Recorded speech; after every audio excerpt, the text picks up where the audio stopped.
How to redeem gift cards on Uber. Hello guys, this is Atticus and welcome back to another tutorial video.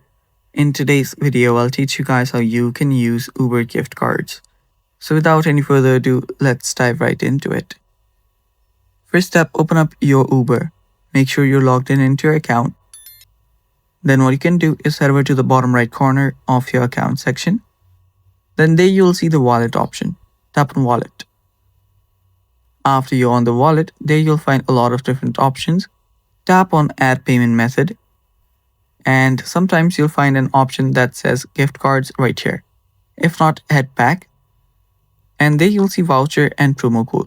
So you can tap on either one of those and type in the code for your gift card. And after you type that in, you can claim your gift cards. And that's all for today's video as well. Thanks for watching. Stay tuned for more upcoming tutorial videos. And bye-bye. Take care.